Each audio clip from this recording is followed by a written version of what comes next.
Welcome back to my channel. This is 코인 노마드. 안녕하세요. 코인 노마드입니다. 코인게코 마켓캡 0% 변동 없습니다. 비트코인, 이더리움도 거의 변동이 없습니다. BTC, USDT 5분 차트로 보면은 정신없이 위로 올라갔다 내려갔다 위로 올라갔다 하기 때문에 트레이더도 양방향으로 베팅을 하고 있습니다. 비트코인 어떻게 될까 한번 생각해 보겠습니다. 39,000, 41,000불까지 지지대를 뚫고 올라와서 43,500 지지를 받고 있으면서 44,000이 넘어가면 58,000불까지 급등할 수 있는 잠재적인 가격을 한번 예상해 보겠습니다. 거시적인 요인으로 트레이더들의 심리에 영향을 미치고 있는 세 가지를 알아보면은 첫째, 연준의 매파적인 입장이다.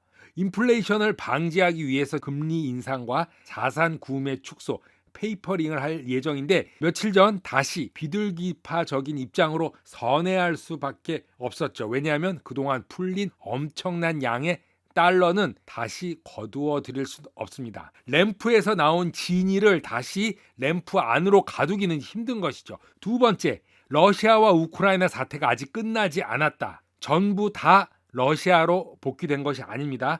유럽의 에너지 위기로 인한 원자재 가격 상승이 침공보다 더 큰 문제가 되고 있습니다. 첫 번째, 트레이더들이 말하는 이 지지선이 44,000입니다.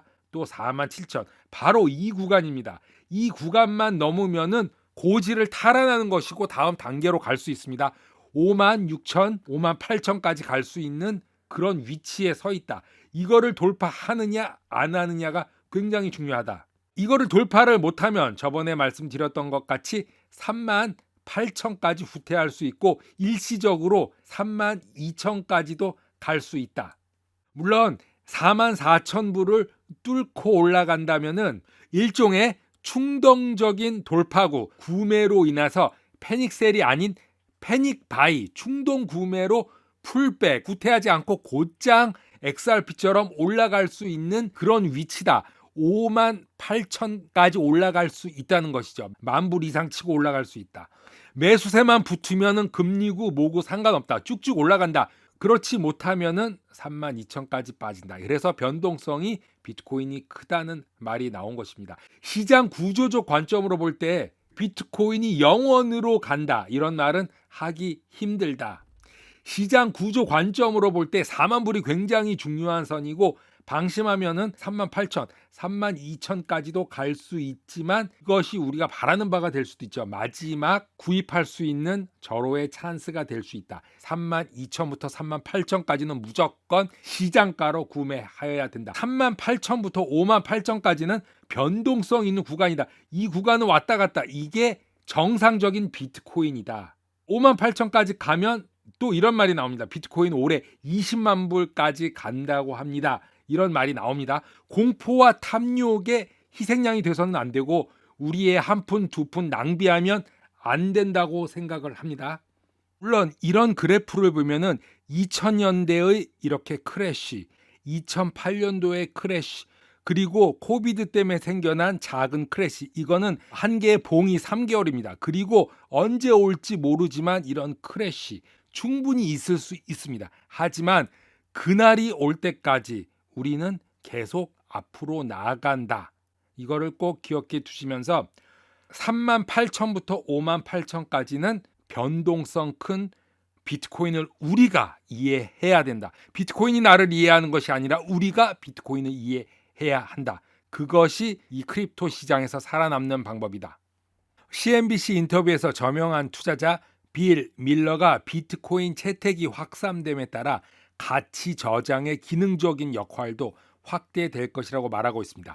지난달 밀러는 비트코인을 디지털 금이다 이렇게 생각한다고 말한 것을 방송한 적이 있는데 오늘은 비트코인은 금융 재앙에 대한 보험이다 라고 다시 재정의를 했습니다. 빌 밀러의 얘기를 들어보면 미술품, 골동품 등 다양한 수집품에 투자하는 것처럼 동일한 방식으로 비트코인의 가치를 부여할 수 있다라고 말하면서 비트코인은 어떤 의미에서 내재 가치가 없지만 그 안에는 거대한 데이터베이스를 가지고 있기 때문에 어느 정도의 내재 가치를 가지고 있다라고 말하고 있습니다.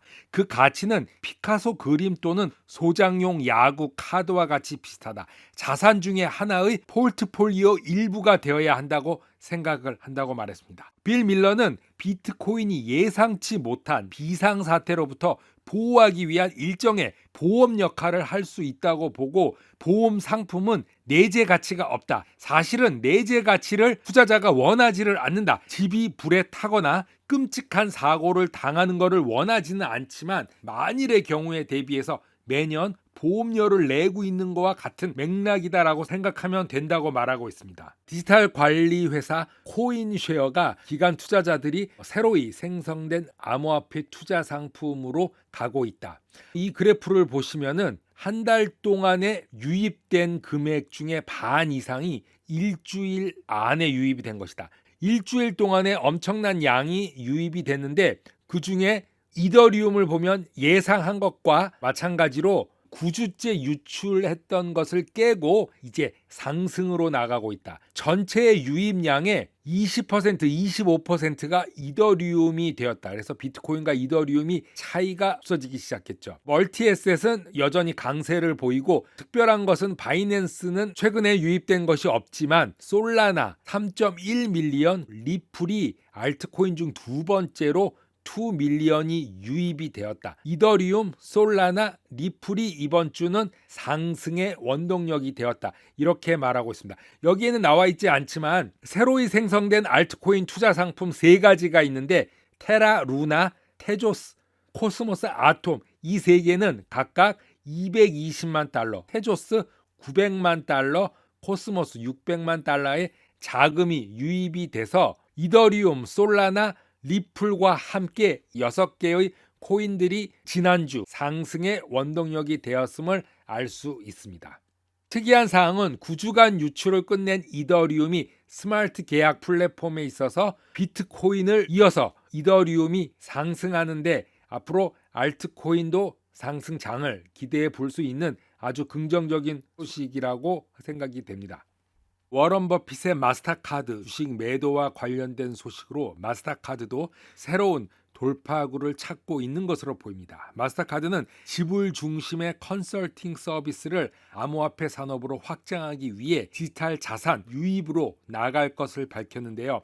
비즈니스의 세계는 변화하는 소비자 선호도, 지정학적 변화와 같은 혁명적 유입에 직면해 있고 기업이 발전하고 성장을 촉진할 수 있도록 마스터카드는 탁월한 결제 중심의 컨설팅 서비스를 확장한다라고 발표를 했습니다. 지난달 코인베이스와의 제휴로 코인베이스의 새로운 NFT 플랫폼에서 신용카드로 NFT를 직접 구매할 수 있도록 했고 파트너십을 통해서 블록체인 초보자도 NFT에서 쉽게 액세스할 수 있도록 하고 이제는 암호화폐뿐만이 아니라 법정화폐 마스터카드의 현금을 이용해서 NFT를 구매할 수 있도록 할 것이다 라고 말했습니다. 마스터카드는 20년 넘게 컨설팅 사업에 힘써왔고 고객이 현대적인 과제를 헤쳐나갈 수 있도록 지속적으로 발전하기를 원해서 결제는 모든 것의 시작이라는 모토 아래 은행, 핀테크, 소매, 여행,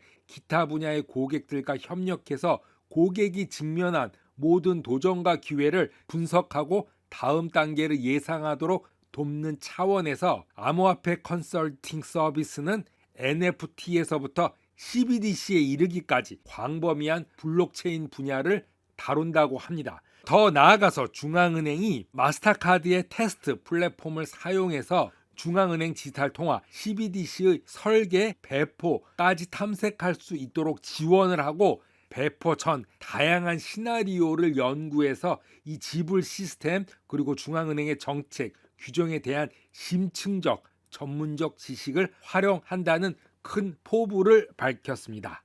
코인노마드 오늘은 여기까지 하겠습니다. 감사합니다.